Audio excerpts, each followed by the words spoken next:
Let's see how this sounds. I'm a little tired today. A little tired.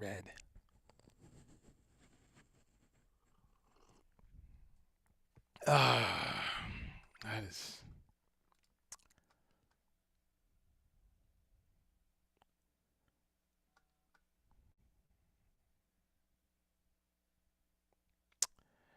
All right.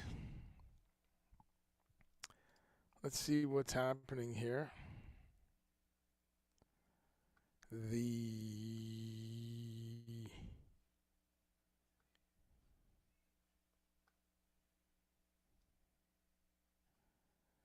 I think I'm on YouTube.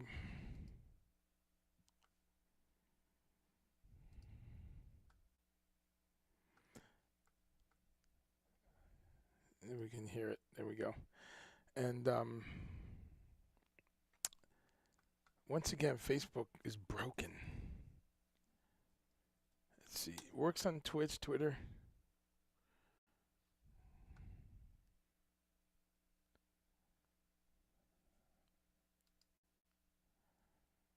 Ba, ba, ba.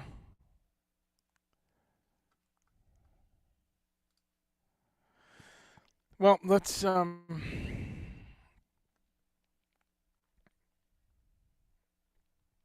bear with me, folks that are on. If you're on YouTube,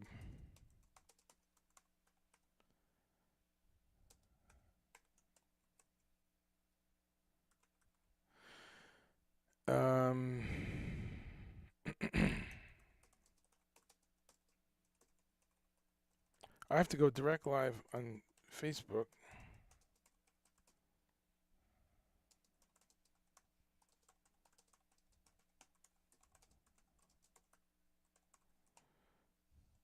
So I use Restream, for those of you who may hear the sound of my voice. And it works perfectly for everyone except... Hello?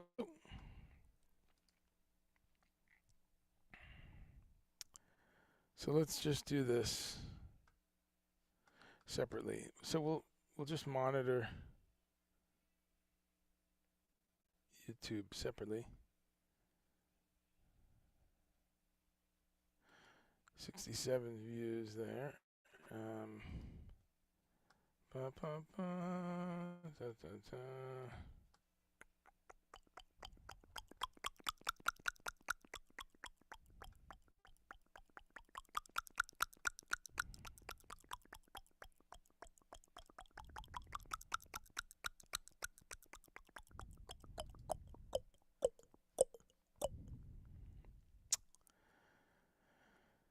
All right.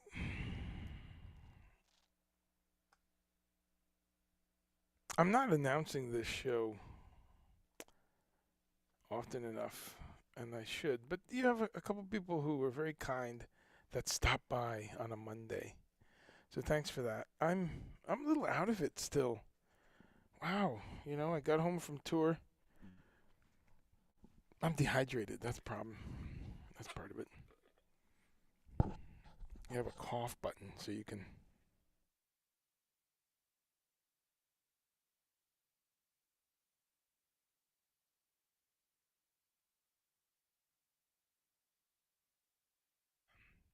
It's the slurp button so you don't hear splashing and slurping. That's pretty cool. Well, hey, welcome to I see 3 or 4 people on Facebook and a couple people on YouTube. Yeah, just 1 or 2 people watching on YouTube. And greetings. How are you? I don't know why I complain about this every week. I got to find a way to solve it, but it's just really messed up. The way it's working, the way it's not working. Damn. Twitter is okay. Hey, well, I'm gonna focus on just that Facebook acts weird when you use this restream program. But it doesn't matter. Celine, how are you, my friend? Good to see you. And I saw some of your posts on Dean's page, some stuff about music. And Celine, I'm glad that you're here because one of the things I want to do today is talk about and give some solidarity to the folks of Ukraine and Eastern Europe in general that has gotten such shit from the Russians, and your homeland of Turkey, who has had so many attacks from the Russians. But I wanted to, in the spirit of positivity, talk about the wonderful food of that area of the world as well, and talk about peace and how, peace starts with what we're thinking about, like on our plates and what we're doing. So it's a convoluted connection, I know, to some people, but to me it's not. We if we start thinking about what we do to animals, even our pets, and you wouldn't kick your cat, right? Some of you would, but you just start from there. The smallest relationship in your day, which is with animals, and then you kind of go outwards from that. How are you going to treat other people and other people's animals and other animals? And so the inhumanity to other humans starts out somewhere, and it's just psychopathic. I mean, we can't even take it apart today, but it's inhumane what's going on. This, and we've had this our whole lives, really, but this 21st century where we all thought, it's going to be the century of enlightenment. There's been much too much of this sort of thing happening, not only right now in Ukraine, but all of it. The Gulf Wars that we've had, the USA, and the bombings in Syria, everywhere, Lebanon, Libya. There's been a lot of innocence. A lot of innocents dying this century. So our heart goes out to them. We're thinking about them and hoping that the ceasefire discussions really happen. So, but we try to have a little oasis here where we talk about some food. We talk about different. I just make sure I'm monitoring YouTube because some people jump on there. So let's talk about a couple topics. One topic, other than what I just mentioned, was I'm thinking about the spring, which comes in it. Oops, dropped my phone. The hemisphere that I am currently in, and I have to say currently because I'm always traveling, but the hemisphere I'm in, the spring equinox, what is it called? Solstice? I don't know. The spring day is, I think it's about the 20th, 21st. So it's about 2 weeks from now. And we've got some cold weather. I think we got 20 degrees coming in pretty soon here. Let me look at the weather here. 20 degrees pretty soon. And, winter fights to stick around. Let's see. What do I have here? What's that? Oh, was that? Okay.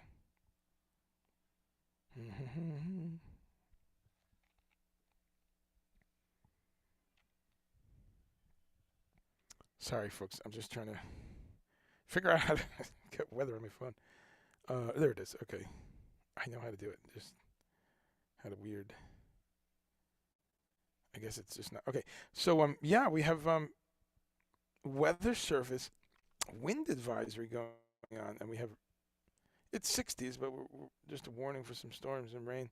But then it's going to drop into the 30s, like in the next day or so. So anyway, just saying that spring is on the edge, and which is always a chance for some new foods, some new ideas. I'm trying to eat salad every day and eat something fresh and raw. Just had a really good salad, and I did have a. I always forget to get the food pictures. But I got a nice shot of this salad. And the tour I was just on, which is this tour right here, by the way, and it's continuing in the spring. Pat Metheny Side High. If you're somewhere in Poland, Czech Republic, Germany, Luxembourg, which would be a new country for me. I don't think I've been there. France, Italy, Spain, Portugal. We're going to be on tour. And you know what's great on tour is you do eat pretty well. So I eat great on tour. This is what I have on tour like twice a day. This was today at home, but one of my couple of my favorite things. This was a really amazing salad. One Kalamata olives or Kalamate olives, as someone would say. But Kalamata, kind of Greek olives, I guess they are. Sorry about the glare on that, folks. But those, those black olives that you see, those kind of pickled olives. What else is in there? Lots of lettuce, hot peppers. There's some habanero, cabbage, shredded purple cabbage. Oh, delicious. But what really made it for me and what I love on a salad is tahini. Just fresh tahini and the vinegar from the olives. So I had this, wow, to me that's the umami right there. A little raw garlic. Man, I could eat that every day. Arugula. I didn't have arugula today, but if you give me an arugula salad with some cabbage, some onion, some tomato, olives, eat that every day. I really could. And I need to get back to that. I need to. It's been 2 years of sedentary time and too much alcohol, so I need to get back to health. Celine, thank you for your comments. Yeah, you're right. It is not surprising considering Putin and the Crimea. You're right. And he undermined. And there are some Ukrainians who are Russian loyalists, right? Who undermine the whole thing and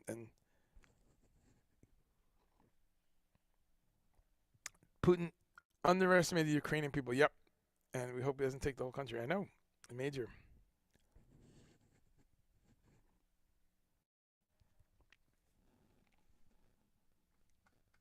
Hey Anne, how are you? Yes, it was a delicious salad. And so I've never been to Ukraine. I've been to Russia twice. Wonderful place, and the people are great. And I have friends in Russia. I'm in touch with a couple of them, and they're terrified too. They don't support this. They're Russians and they're in that country, but they don't support this bullshit. And I think you're seeing on the news that many Russians are being locked up because they protest the war. Right? There's a lot of press that's being suppressed and people being arrested and things being taken off the air, etc. So there's a real. This is not a popular war the way that Putin was hoping. Of course, there are some Russians in support of it, but not the way he thought. But been to Russia a few times, really wonderful, and been. As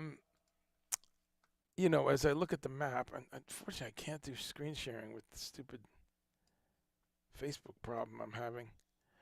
But you've all seen on the map, Ukraine is a huge country. I mean, it's kind of about the size of Poland and Germany and the Czech Republic combined. It's about that, maybe Germany and Poland. So I've never been there, but I've been close. I've been to Bulgaria and I think Romania. Been to Poland, of course. Been to Lithuania to the north. Well, there's Belarus and then Lithuania. Been to Russia, as I said, to the east, and been to Hungary and the Czech Republic, all to the west of Ukraine. So I can't believe it. I've not been to Ukraine as yet. I hope to someday, um, soon. Hope this bullshit stops. And so I always see these places and I approach them from how cool the people are. Because I work with technical people, artists, production people, promoters, employees of clubs, and then you meet employees of, hotels and venues and things like that, caterers. You meet the people driving you around, so you really get to hang with some people. Um, and I think that's always a great way to encounter a country, just on the ground, meeting people, meeting regular everyday people, having some reason that you're there that overlaps with them. For me, it's almost always music. I've been to countries for some other things, selling software in the 80s with my dad, in the late 80s. Environmental stuff. I went to Venezuela once for an Earth Day thing, which is kind of overlapping with food politics and agricultural stuff. But um, the point is, I've been fortunate. I've been in almost every country I've been. Uh, I don't even know how many, but five continents. I should count it one day. But in every case, I've been fortunate. Virtually every case, I've been there because of art, because of music, because of. So it's been cool to meet people who are that's their deal. That's what they are. The artists, the creatives. So I've been lucky. So my view's a little skewed because I really haven't gone to these countries and hung out with like the political radicals meeting in a smoky room on a Tuesday night. Excuse me, to overthrow. Where's my cough button?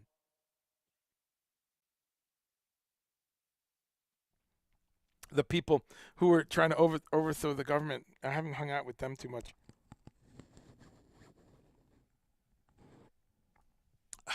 Though that would be interesting. A cup of Seattle dark.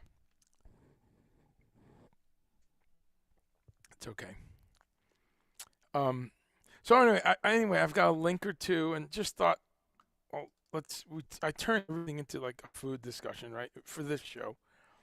And I was looking around before about, as I have when I've been to Russia and Hungary and stuff. I've been vegetarian. I've been vegan the whole time, and it's been fascinating in those countries because, again, people's gut reaction is, "Oh my God, it must be so hard to eat there," because maybe they have a grandparent or they have been to a restaurant, like a Russian restaurant, or you know something Eastern European, and they kind of go, "How do you do it?" Because there's a lot of pork, a lot of cabbage, a lot of pork. Well, so we're halfway there. But you just ask, and you find out there are vegetarian and vegan restaurants and culture and um, kind of natural food stores, things like that. The two things I'll say in a lot of these countries, the idea of a natural food store gets a little blurry, because in a lot of places that's just the store, right? A lot of places there are modern supermarkets and things like that, but then the small stores that what you would call the mom and pop shops, often in these countries, they're essentially natural stores because they have the fresh whole grain bread from the baker a couple blocks away. They have, if you consume dairy and animal products, they have the best, the cleanest stuff that's just getting dropped off.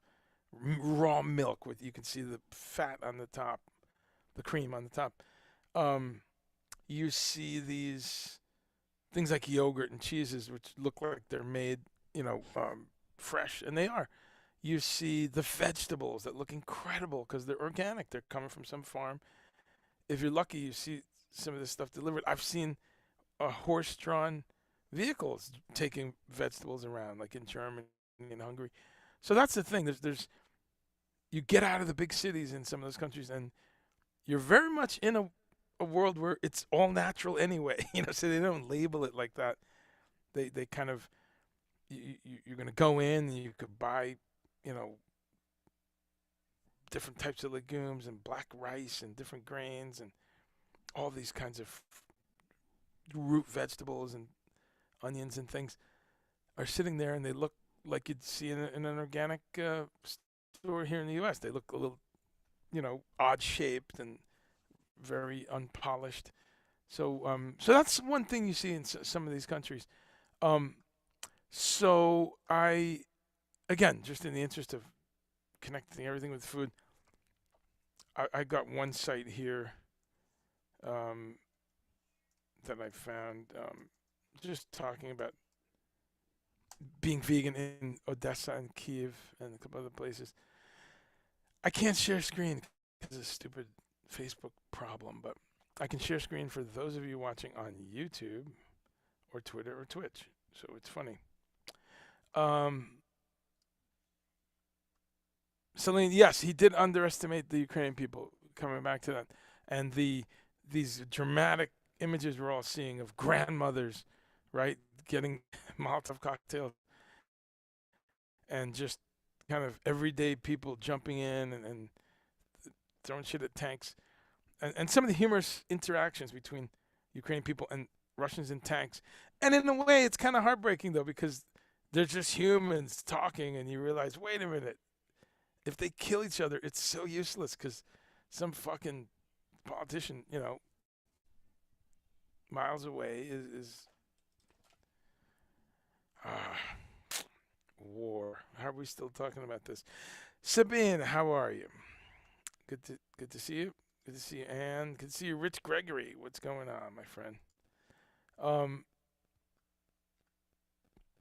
Rich, talk to us about your veg journey, because I know your pathway into better eating and plant-based eating was Indian food, which we both love. And you were saying you were finding all this great vegetarian Indian food, and India is one of the richest seats of plant-based eating and kind of thought and culture. You're asking if hydroponic vegetables can be organic. Sure, of course. You would just have to be really careful. And I know this because I knew people that grew weed hydroponically years ago. I knew a couple people, and one guy did it, converted it to an organic thing. So it would mean you're using pure water, purified water. Purified water, preferably spring water, so that way you're getting water that's not fluoridated, it's not chlorinated. You could probably do something with collecting rainwater, but you're going to start with the water because that's the biggest element of what's happening. I'm not an expert at all in hydroponics. I remember reading a lot about it. I was an avid reader of High Times magazine in the 80s. And like I said, I knew some people who went through with it. And then, hydroponic means, water grown or liquid grown vegetables. Other than that, you want your formulas to be things that fall under organic. And that's where it gets interesting. I mean, something like when you hear a phrase like copper rotenone, like that might sound very chemical, and but it's an insecticide made of copper, and it's usually organic, certified.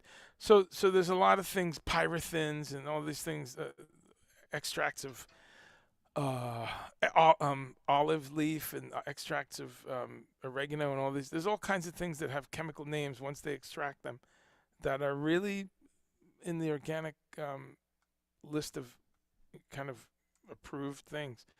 So I'm sure someone can. Do you want to do this? Is this the story? Are you wanting vegetables? That'd be cool. I haven't looked up hydroponic in a while, but it's funny you asked because the other day, about a month ago, I guess, or a couple weeks ago, I saw something on growing vegetables in space, which they're going to have to do if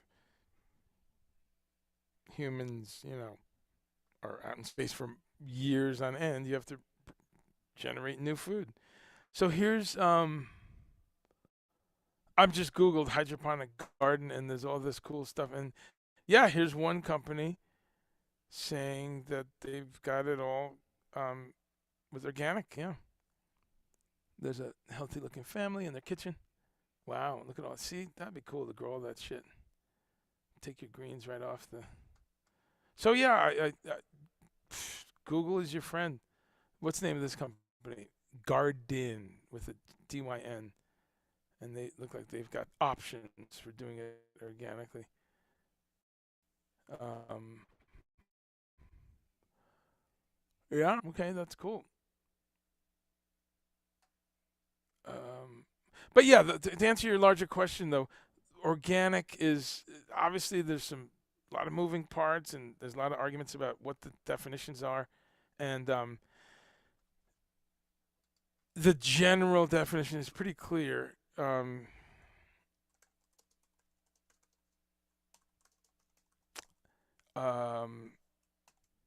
and to me, the general ethos is turning back the clock, kind of saying, what did they use? Uh, and just pick a year. What did they use? And if you're reading an article about Leonardo da Vinci, who was vegetarian and grew some little things and talked a lot about vegetables being healthy, what did they use in his time? Fish meal, minerals from volcanic rock ground up. They realized that certain vegetables grew better right near volcanoes. People pretty early on realized, oh, this soil, this mineral rich soil from what came out of a volcano is very nutritive. So things like volcanic soil, things like um, uh, mixing in lime and different types of minerals. People knew early on that, oh, we could change the composition of the soil. Manure, one of the oldest ones. Human manure as well, but certainly animal manure. So, and composting. Humans very early on realized that pile of vegetable waste on the side of your farm or even your city or something turned back into soil, turned back into this rich, dark soil. So, you know, sorry, let me. Um, the one methodology I use that helps with organic, and I've talked about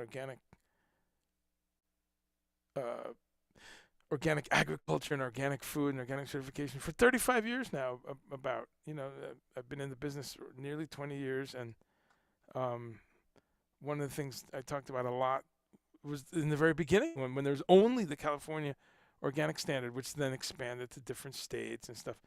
So it's something that interests me a lot. But one of the things you can always do is kind of say, what did my grandparents use? And some of us, our grandparents were right around the time the synthetic chemical pesticides and fertilizer world was starting to unfold. A lot of our grandparents just grew stuff in the yard, right? Or just you hear these stories if you knew your grandparents living. Um, so those are just some general thoughts on organic. But okay, so continuing on, Rich says there's Indian deli and there's Chinese deli. Nice, a new one, very authentic, and a greenhouse. Okay, wow, that's great. So you have all kinds of good stuff. Um, so many people suffering from war. Yeah, it's just one of the human, you know, one of the bits of human folly. War is the biggest scam around. Well, it's been taken advantage of, sure, and I think you're talking about like the military-industrial complex and how they, you know, really they lobby their way into more war. Is that what you're talking about? How, yeah, you have people like Donald Rumsfeld, who would be the king of war being a scam. Why? Because he was the only person that was the defense secretary twice in the USA, and he also was in between the two times that he was the defense secretary. He was the friggin' lobbyist from very big, um, very big military firm. I forget. So yeah, to me that's where the scam part comes in. The companies that make nuclear weapons and delivery systems and Boeing and Sikorsky helicopter, all those companies, when you go and look them up, they all have very, very close relationships with senators and with. That's one of the few areas that both sides are the same. People love to use that. That's kind of a lazy bullshit um, narrative because both sides are not the same. Both sides overlap, right? There's a Venn diagram where you can, uh, you know, you can say, you know, here's two sides, side blah and side blee, and they overlap in the middle. And so you have certainly that is true. And here's one area they overlap. They both take a lot of money from military industrial complex, from pharmaceutical industrial complex. So yeah, we have a real problem there. And for a democratic country, we have uh, we some of the most porous relationship between our government and the military industrial. We have very few um, restrictions, you know, around what can be done in terms of funding. Right, you could just write a check to a senatorial race or the presidential race and complete transparency. No transparency. Sorry.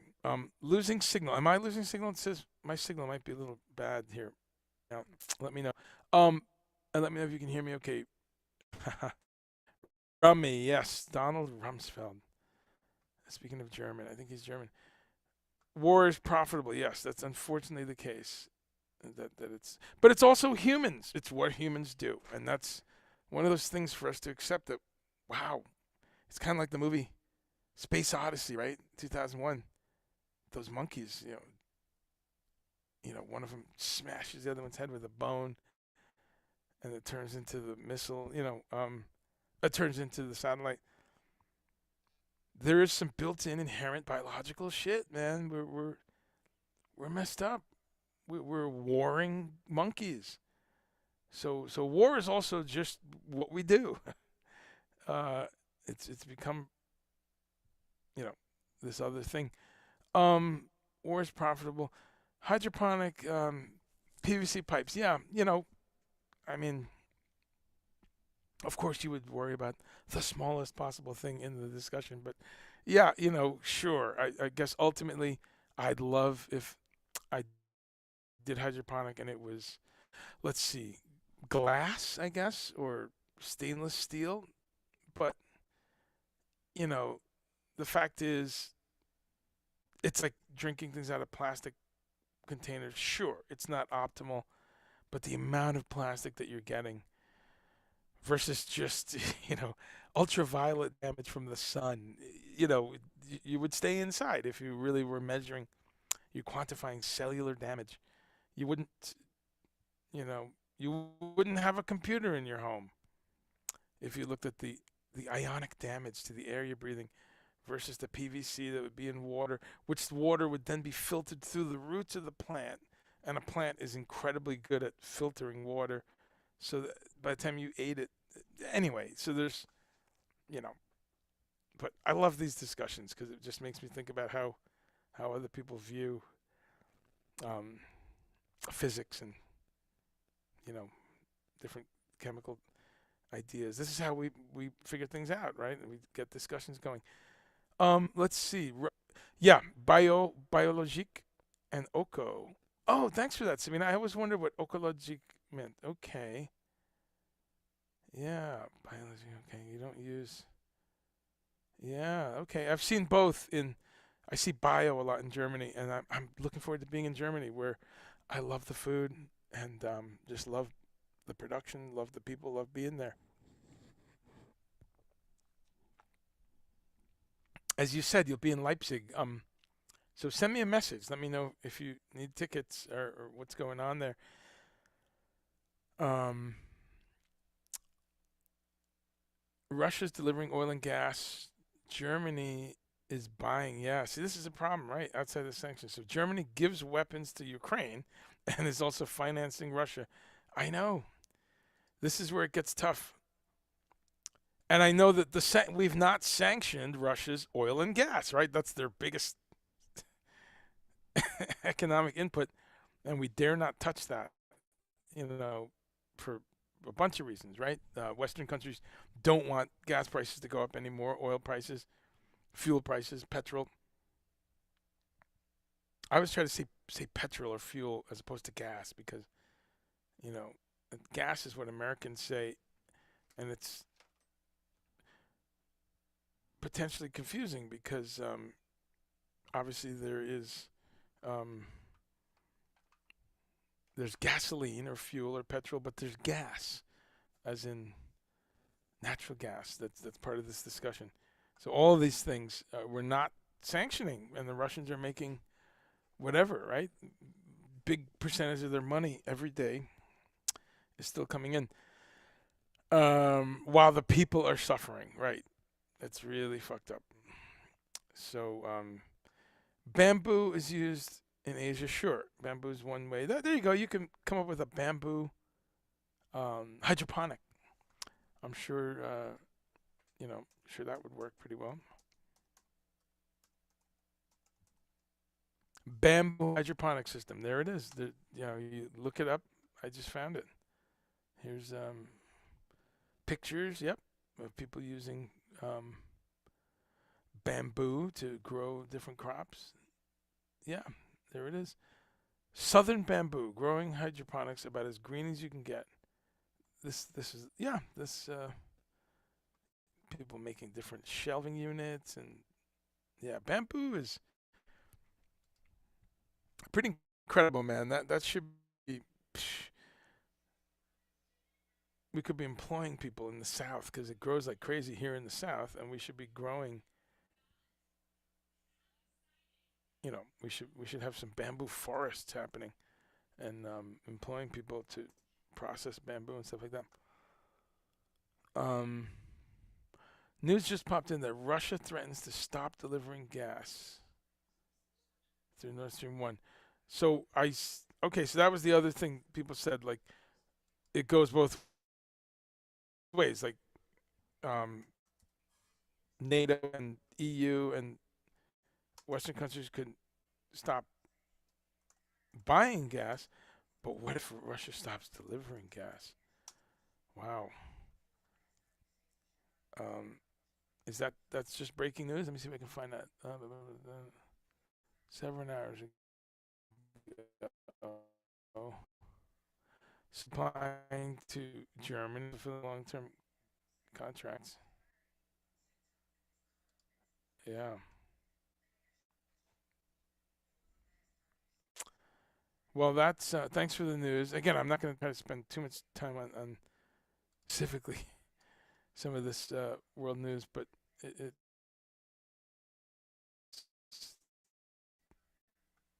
it's hard.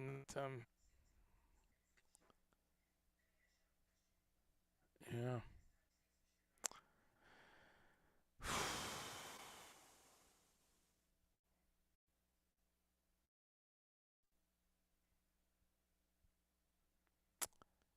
I It's depressing seeing some of the stuff that there's an evacuation route or route, if you prefer, but the evacuation route offered to fleeing Ukrainians was mined, according to the Red Cross. Jesus Christ, that is what is how sociopathic can you be? And it's like Russians and Ukrainians are relatives, right? Like, a huge amount of Ukrainians have Russian background, and a big swath of eastern Ukraine, as far as I understand, correct me if I'm wrong, they speak the Russian language.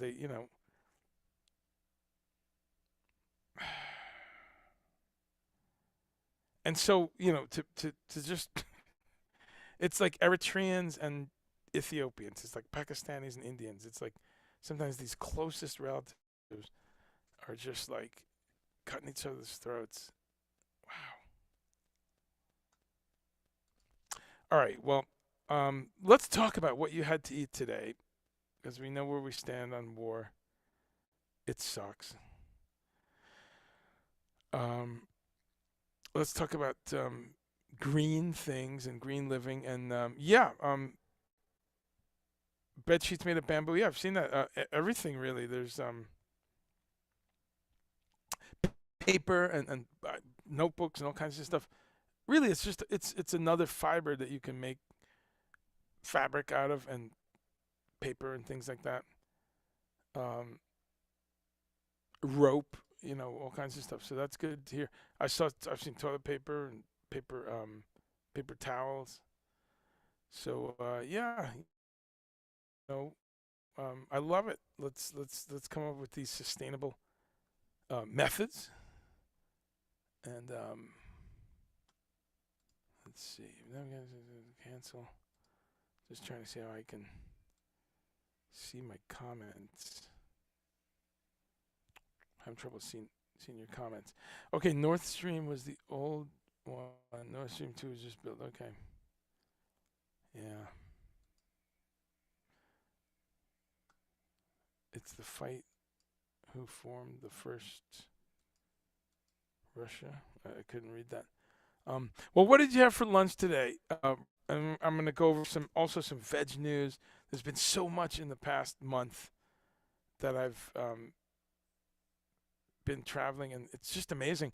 Well, first off, New York City. The mayor had just got in when I talked about it a bit in January, and the mayor is not vegan. He's a fishitarian. He's a pescatarian, and that's great. As you know on this show, it's not just for vegans or vegetarians.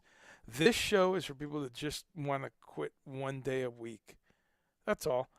So we welcome everybody. We welcome hunters, fishers. We welcome people that, are on keto or Atkins or paleo diets, whatever. It's just about saying, hey, can we cut back? Hey, can we get better quality? So, in that spirit, it's been exciting to talk about Eric Adams. Is that his name? Eric Adams, the new mayor of New York. I believe only the second that's really fucked up. The fact that we just have all these firsts still happening. It's great, and I embrace it. But for all of our white friends and supporters and allies who say things like, "Well, I don't see color. I just think we should just all move forward and everything's fine." No, it's not. It's not for you to say that you don't see color. We still have work to do. We're still moving forward. And so we just keep doing it and celebrate it. So to have Ketanji, Ketanji Brown Jackson, is that her middle name? Ketanji Jackson. To have her be Ketanji Brown Jackson, yeah. To have her be the first black woman nominated. It's 2022. To me, it's simultaneous. Joy, incredibly happy and inspired for that news, but also a little hangdog, a little bit like, wow, what a fucked up place, built on the backs of slaves, of enslaved people. Stolen people built this country up. And yes, your grandfather from Poland built it also, but can you not see the difference? Can you stop with that? Can you stop having to say that every time slavery's brought? Well, my uncle came from Ireland, and it was just, stop it. You sound foolish, because it's so different, so asymmetric. But yeah, kudos to all the stone cutters and the riggers and the people that built New York City and that kind of, and Pittsburgh and Chicago and the Rust Belt. Immigrants from all those, a lot of Eastern European countries came and they busted their ass. Of course they did. But it doesn't hold a candle to 250 years or so of free, brutal, terroristic American slavery, which was different than other slaveries. So yeah, here, celebrating in 2022 some of these things. There's a couple sides to the emotion on that. What am I talking about? I started by talking about Eric Adams and how it's kind of shocking to say, wow, second black mayor of New York City, which is just incredible in a city with a pretty high percentage of black people. Of course, David Dinkins was the mayor 30 years ago, something like that, a long time ago. Um, anyway, so Eric Adams has been doing some great stuff. He went in and called himself a vegan at first, and that's cool. Maybe he was for a bit of time, but he's now he's actually a pescatarian, which is fine, which is great. I applaud him. He does point out all the time that he saved his life by going. At that point, he went vegan for a while, then he went back to some fish. Um, and I applaud him because he does. He's a living example of how you can turn your health around. You can lose weight. You can change your blood sugar. You can change your all kinds of things. Digestion, problems with your skin, problems with hair loss. I mean, all kinds of those are easy things. Really, to me, the only difficult ones are cancer because then you're getting into genetic stuff and cells, in overdrive, cancer cells, um, just a whole other quantum level. Again, from an amateur, I'm not a medical person at all, but just what I observe and people in my family that have had it, and just dealing with 10,000 customers and seeing how many things people can reverse. That's the tough one. That's always the one. But I've seen people reverse Crohn's disease, irritable bowel syndrome, celiac disease. I've seen them reverse high blood pressure, hypertension. I've seen people reverse pretty serious arterial blockage. That takes a couple years, and I know people that have done combination of chelation and hardcore diet change and exercise, uh, and really good supplements and plant-based extracts, things that are heart tonics. So I've seen people reverse all kinds of stuff. It's incredible. Hats off to Eric Adams. And I'm going to put this article in the chat. Just an article about how he does eat fish, but he has an incredible. That's great. As you know, I talk about it on the show all the time. Fish can be a really good food. You get into issues of overfishing the ocean and where are they from and farm fish and all that. But on paper, good deep sea fish, fatty deep sea fish is really a good thing.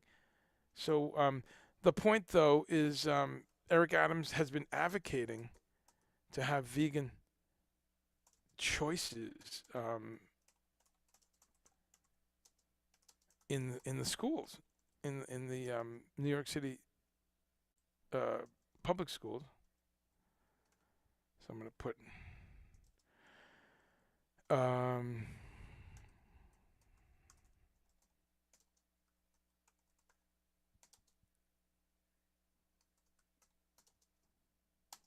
okay, so I just put a link from Eric Adams. Good article there about Eric Adams. Seems like so far decent guy. I don't know. I don't live in New York, so I didn't vote for him. But I like him. I like him from a distance so far. Okay, lunches are coming in. Christopher Larry had an organic lentil soup from Trader Joe's. Nice. Yeah, I'm a huge excuse me, lentil soup fan. I just had a lentil soup. Jeez, what date is it? Time flies. That would have been about let's see, 24th. That's fucking almost 2 weeks ago already. 11 days ago. I was in Dallas, outside Dallas, in Bee Cave, Texas. That's outside Dallas, outside Austin, and they brought me some lentil soup. It was very good. So I good to hear that. I love lentil soup. Oh, I love it. One of my favorite things to make. I make lentil soup, and I've just found those tiny little Italian lentils recently, so I've been making it out of that, and that's like a whole other flavor and texture. So that's good to hear. Trader Joe's, hats off to Trader Joe's. Love them. Their plant-based evolution has been amazing. Every time I go in there, which is every few months, I wish I went more often, but I just don't. You know, I'm you know, just don't shop that much. And when I just go to a regular supermarket, which the regular supermarkets here in Asheville are fantastic. But when I go to let's see, I've not been to Whole Foods in this town in a couple of years, just again, not super against Whole Foods. I got my issues with them, but it's just that we're so fortunate. The bar is so high that even the regular supermarket chain, which is called Ingles here and Harris Teeter, incredible quality. I mean, all the natural food stuff. They have their own house brand of organic beans and condiments and mustard and rice and um, all the basics. Are available in regular supermarket.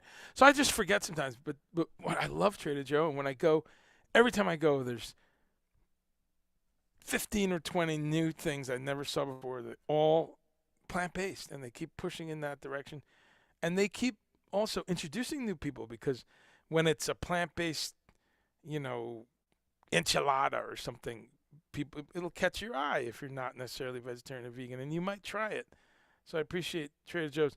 Their organic lentil soup. I think I've had that before a long time ago. I don't know if it's the same formulation, but that's usually vegan. So they're really great at just slipping things by people. And then they go, oh, wow, that was a mushroom thing, or it was a thing made from pumpkin, and I didn't realize there was no meat in this. So hats off to Trader Joe. And had home-grain fresh Georgia collards, yes, cornbread and fried potatoes. For dessert, a banana, blueberries, and coffee. That sounds great. That's a southern, it's a good time southern meal. Some nice collards. I had some nice collards in Houston or Dallas. I'm trying to remember. We were just somewhere on tour, and there was these two wonderful chefs, and they made one of them said that she was the chef, and she made these greens. So I was talking to her about, people that mess up their greens with bacon and stuff like that, and these were done completely vegan, of course. Delicious. So glad you had some collards. I've had some kale, some chard this week. A lot of greens happening still. IKEA, okay, right, with the things, yeah. With the sheets, yeah. Carrot juice at school lunches. I'm not sure if they have juices, Christopher, but yeah, just having an option, just being able to choose a vegan option now on the lunch line. And I think, you could look it up. I think there's even one meal that's all vegan. That would be really crazy, and some parents would come marching in, I'm sure, but very possible.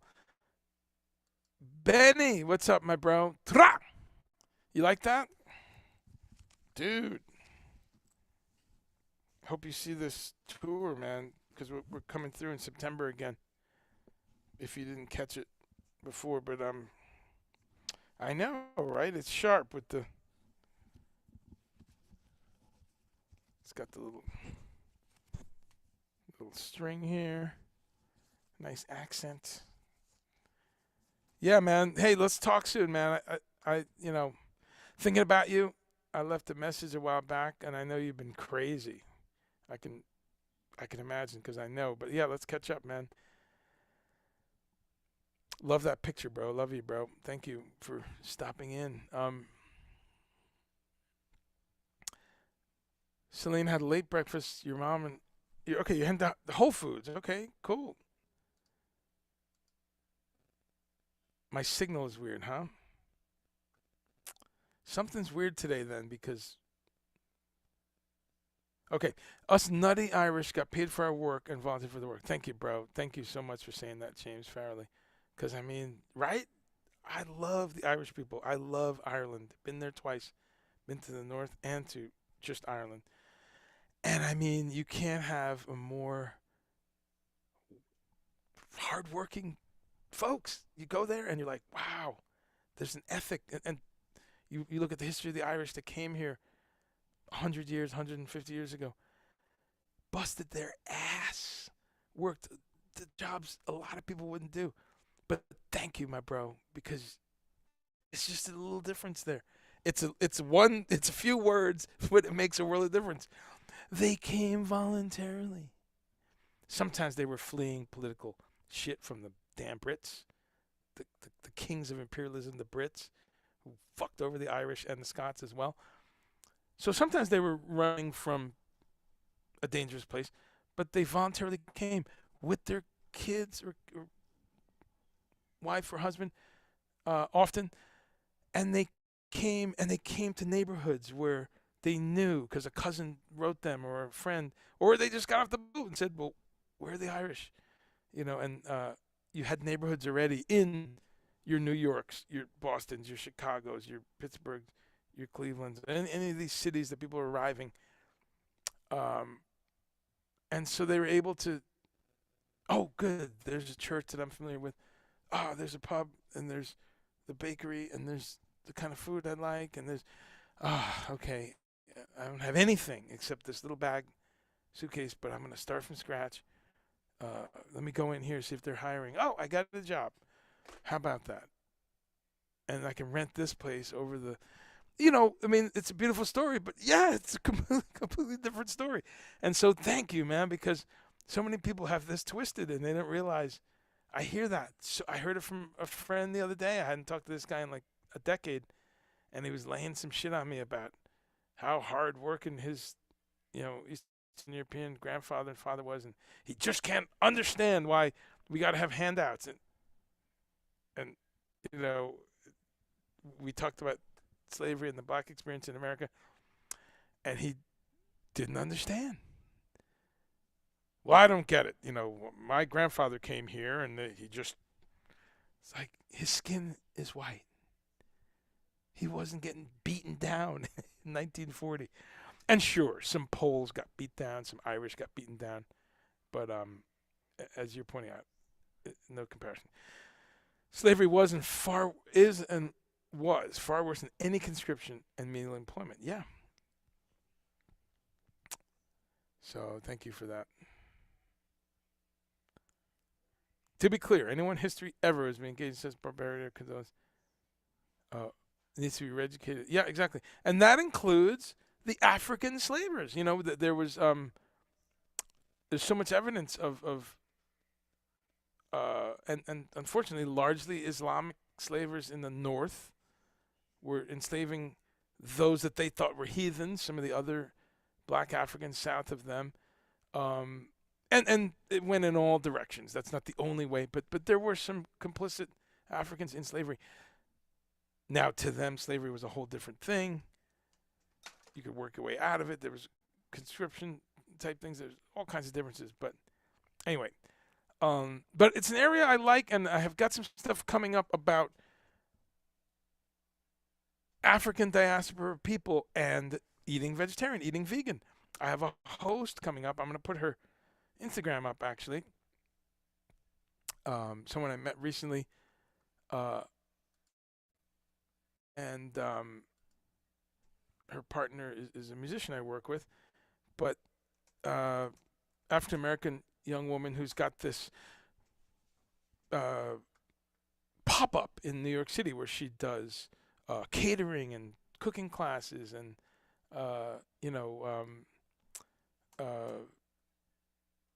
just natural food, organic food. And then there's Soul Vegan in the Berkeley area, Oakland. There's places all around with kind of an African edge to vegetarian food, vegan food. And about a year ago, I had a gentleman from a vegan restaurant in Nigeria on the show, and Uh, he said he would come back on. We should really do that to see how he's doing. But anyway, there's a real thread of history there, and it's important because once you look at the garbage that slaves were fed, the enslaved people were fed, they were fed the innards of the pig. It almost was like just as an insult, and that became embraced. Chitlins, right? Chitterlings or chitlins. That is a traditional food, unfortunately, and if people stopped and thought about it for a minute and like, wait a minute, this is the garbage that the white slave masters literally were laughing at us because they would never eat this. So there's all kinds of stuff like that, the foot, pig foot, and stuff like that, that are celebrated by some black Southerners. And hey, I get it, but there's a lot of black Southerners who push back on that, and have said, get rid of this slavery food, man. Eat some fucking food from the motherland. Eat some yams and eat some eddos and cassava. Learn about ground nut stew. Learn about injera. Learn about all these fruits and amazing foods that we had in African diaspora. Um, you know, and I love that that's a major thing. That's huge right now, and there's places all around the South turning that around. So that's a cool thing.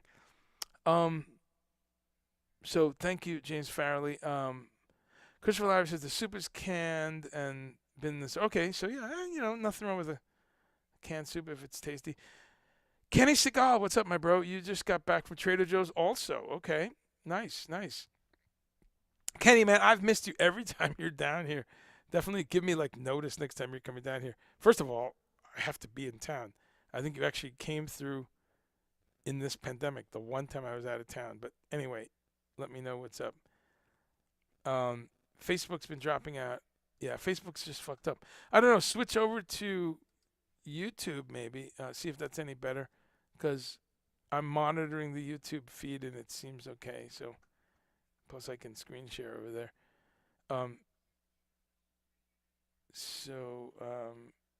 Sabina says it's dropping out a bit too. Yeah, I don't know. My my internet seems okay. Anyway, lots of Irish are frontless in the army for fighting in the North in the Civil War. Sure, and that's in that time period. Sure, I was talking a little bit later, like 100 years ago, when there was huge immigration. But yes, they were. It still doesn't hold a candle to slavery, right? I mean, we can come up with all the horrors that were meted upon immigrants, but they came here voluntarily. So, a horrible story. The cannon fodder that people became. So anyway, so I talked about Eric Adams, and I invite you to look that up. I put an article about him in the thread, and what's cool again is that he's also done this thing for vegan meals in the schools. I think it's great. It's called Vegan Fridays, and some people have been complaining about it. Vegan Fridays. You can just look that up. Oh, okay. Look, people have some photos. And then you have. It's interesting because it's a school food program, and it's really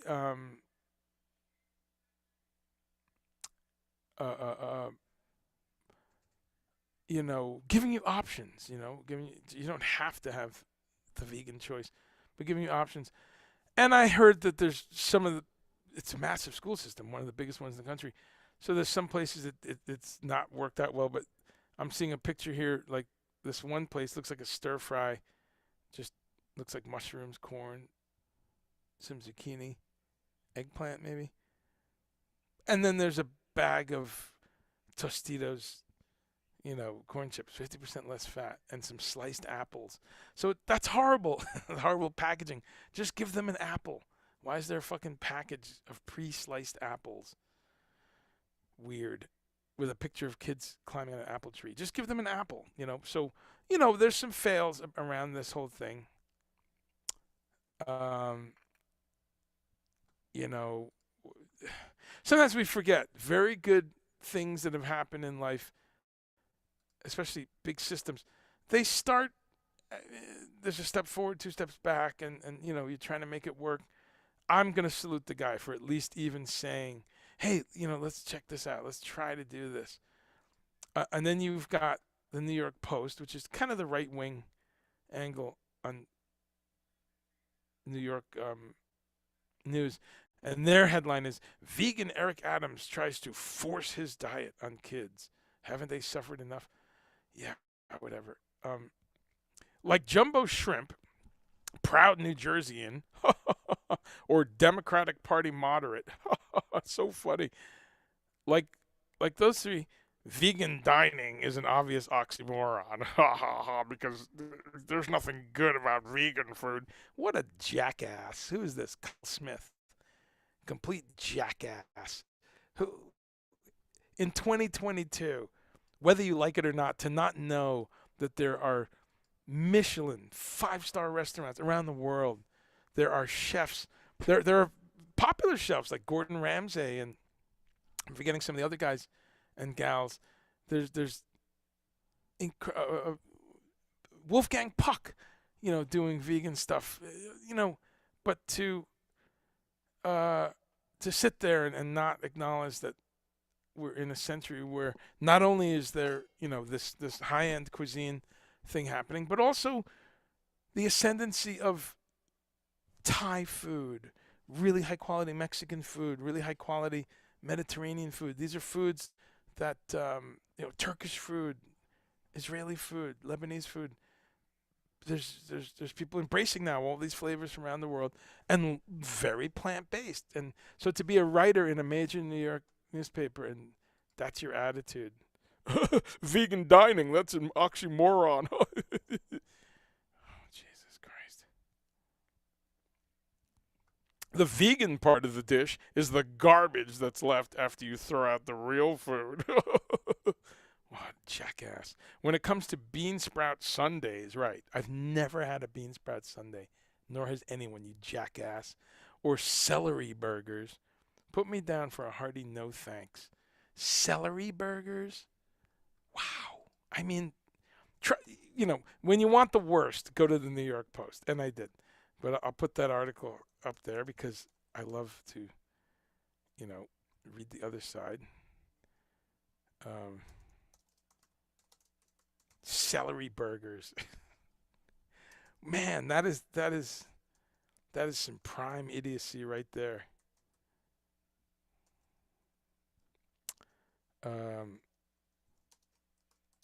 So I'm drop this article there. You can read it and enjoy the snark yourself. But what a jackass, Mr. What's his name again? Kyle Smith. Celery burgers. I don't want to read further. The fact that an adult thinks that there's celery burgers that we're serving. All right. Adams' gag-inducing policy of swapping out food for colon blow, roughage, and mashed yeast is a declaration of food war. Wow. Yeah, whatever. And I get it. Kids are kids. You definitely want to have something that kids will be attracted to, right? So it better look like a taco or pizza or some kind of, maybe adventurous kids, maybe like Chinese food or something. So something that looks a little bit like rice with vegetables you might get away with. But let's be real, right?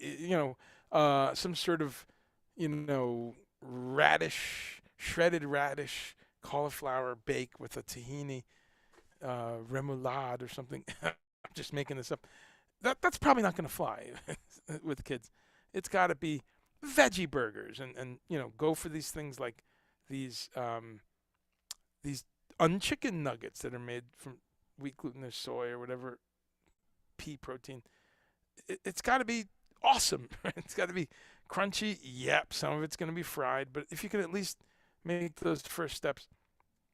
Anyway, just I'm done on that issue. Just thought I'd bring that up because I've been reading a lot about that over the past few months. This attempt by the mayor to do that.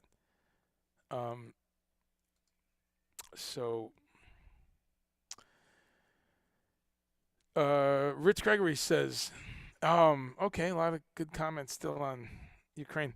Rich is saying, since we can't send fighter jets to Ukraine, we have Poland sending, yeah, and we're turning. I know it's like fucking game of telephone. Um,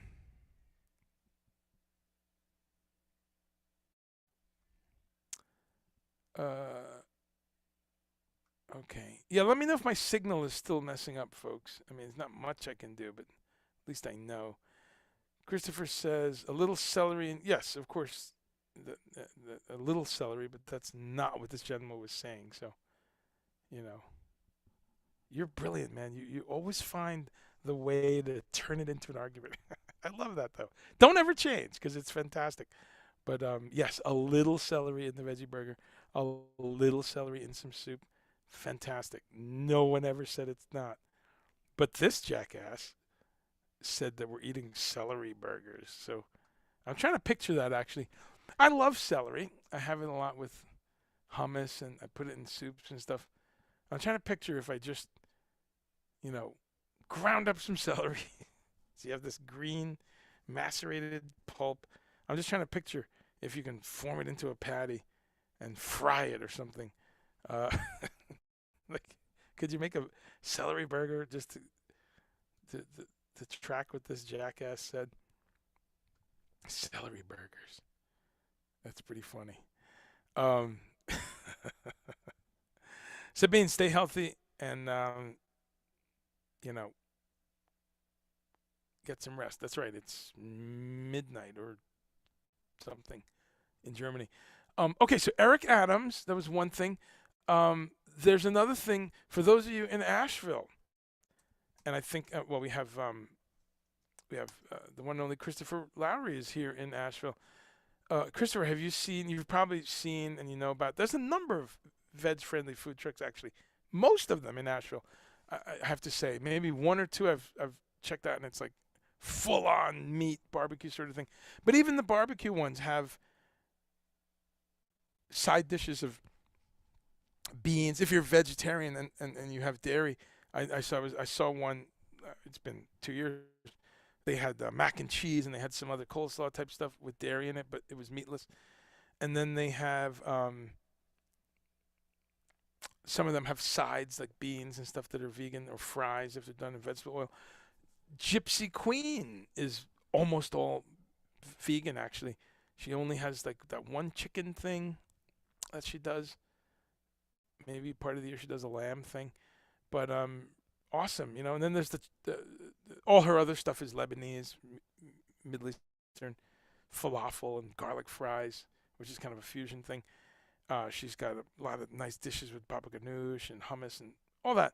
Then there's the Trashy Vegan here in town, which is a truck that really, just like it sounds, it's like the late night, you've had a few beers, and you can get a, chili cheeseburger or something, and it's completely vegan, even with good whole food ingredients. Like they have whole grain buns and stuff, options for all that, whole wheat wraps, and all the stuff is real. All the stuff is made from vegetables, made from beans. It really holds up to this test of, well, how processed is it? They use a jackfruit thing for like the pulled pork. So you have all these plant-based things. The Trashy Vegan. So there's this one that I was not aware of. I don't know how new it is, but it's called the Smokin Onion. And I just wanted to share that with people because whether you're in your town, you can look for some vegan trucks. But if you're visiting Asheville, we have yet another one called the Smokin Onion. So haven't been there yet. And but if I'm ever out partying and looking for a food truck now, at least I know there's a couple of them. But never ate any barbecue place. Yeah, I don't think I have either, but I have friends who come to town and they go to places, and I have a friend who works at 12 Bones, and he says that yeah, they got vegans in there all the time because they're there with their friends and stuff, and the the choices, yeah, there's quite a few choices. So yeah,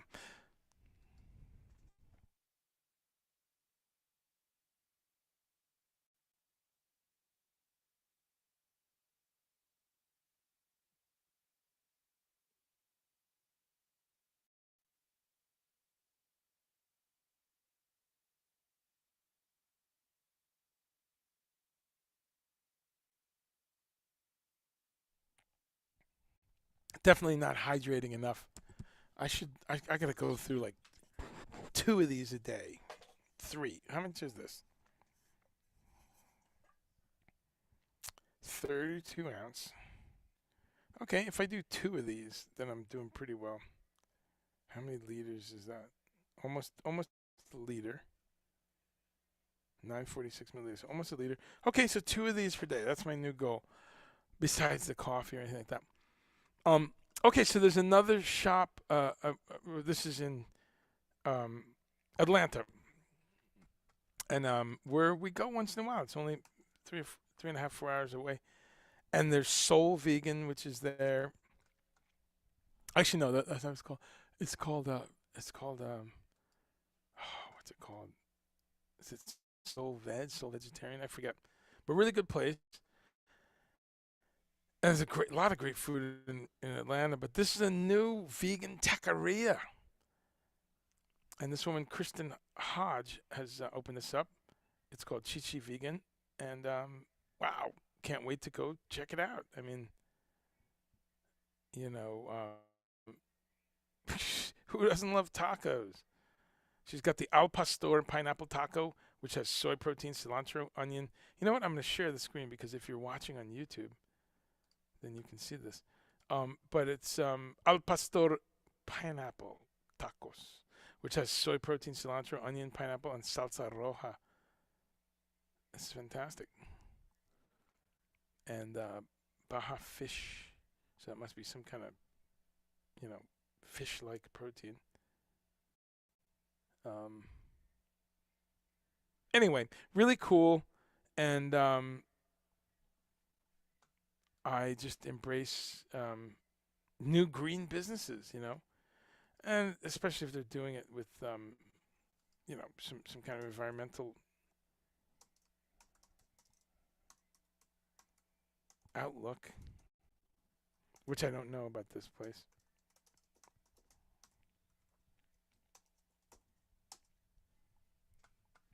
So there you have that. Bum, bum, bum.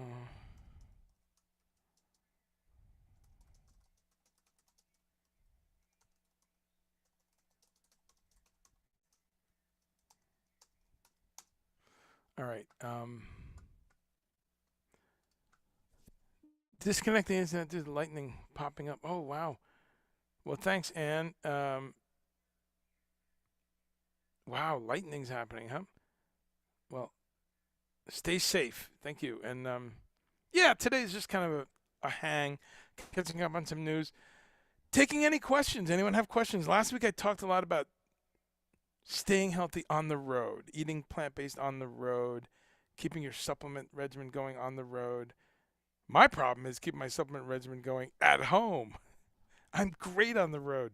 That's been my struggle for decades. How do I live at home as healthy and as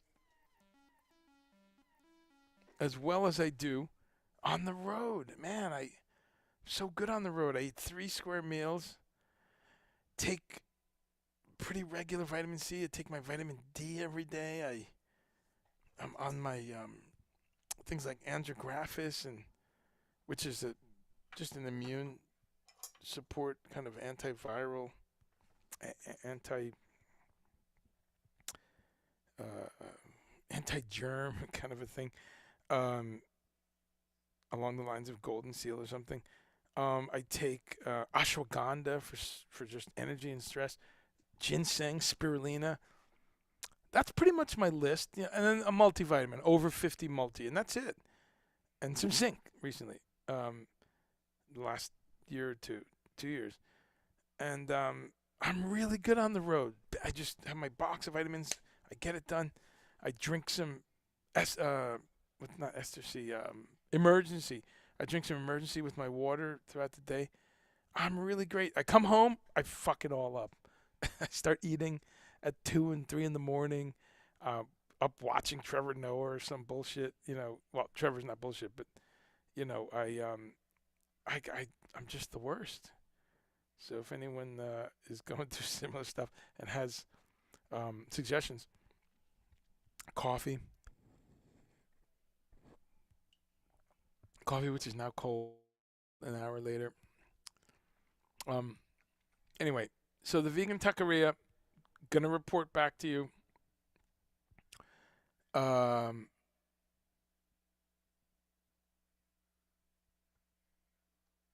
and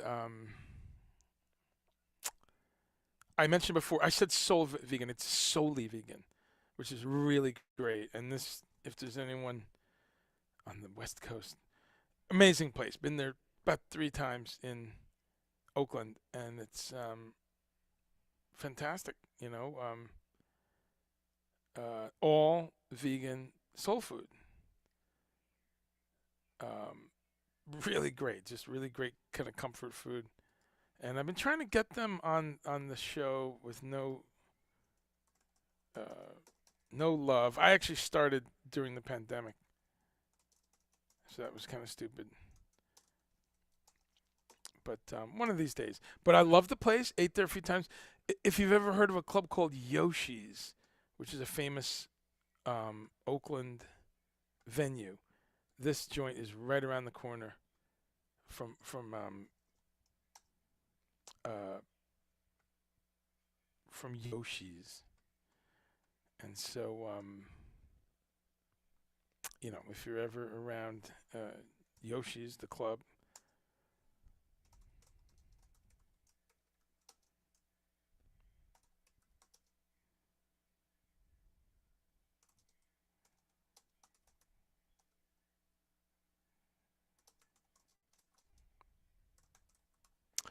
um, yeah, just a couple little news items there to remind us that there is some positive change happening in our food madness. uh, let's see. Let me just.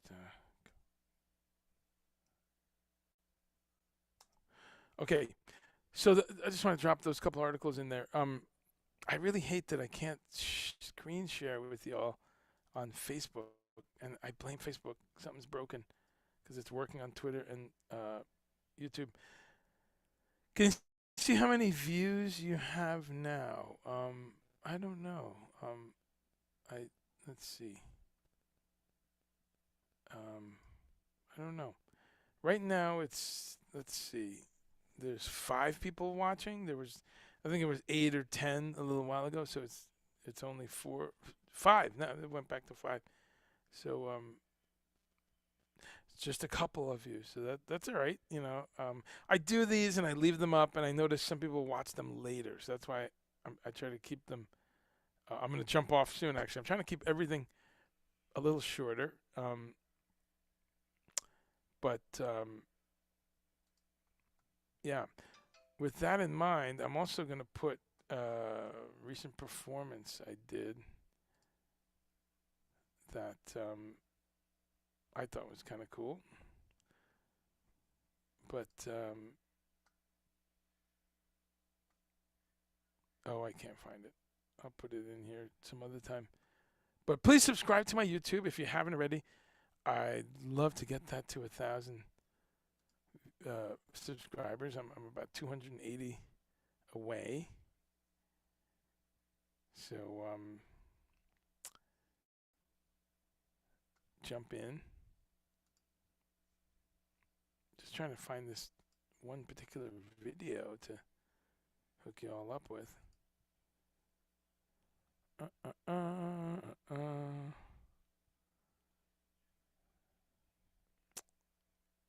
Yeah, can't really find it.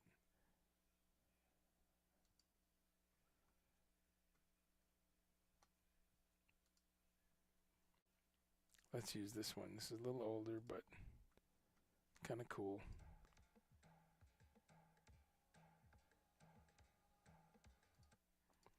There we go. All right. My YouTube channel is just YouTube/my name. So my full name. I'll put it there. But if you can spell my name, which I barely can, then there it is. And here I just put the link right there. So pretty simple. And so please subscribe. And there's just a recent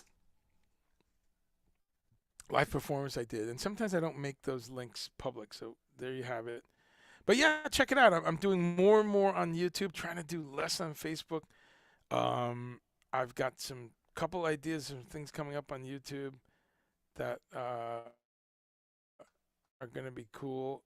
But yeah, fucking Facebook is such a pain. But whatever. It's free. We use it. I get what I can out of it. It's like a broken toy. You stick with it as long as you can.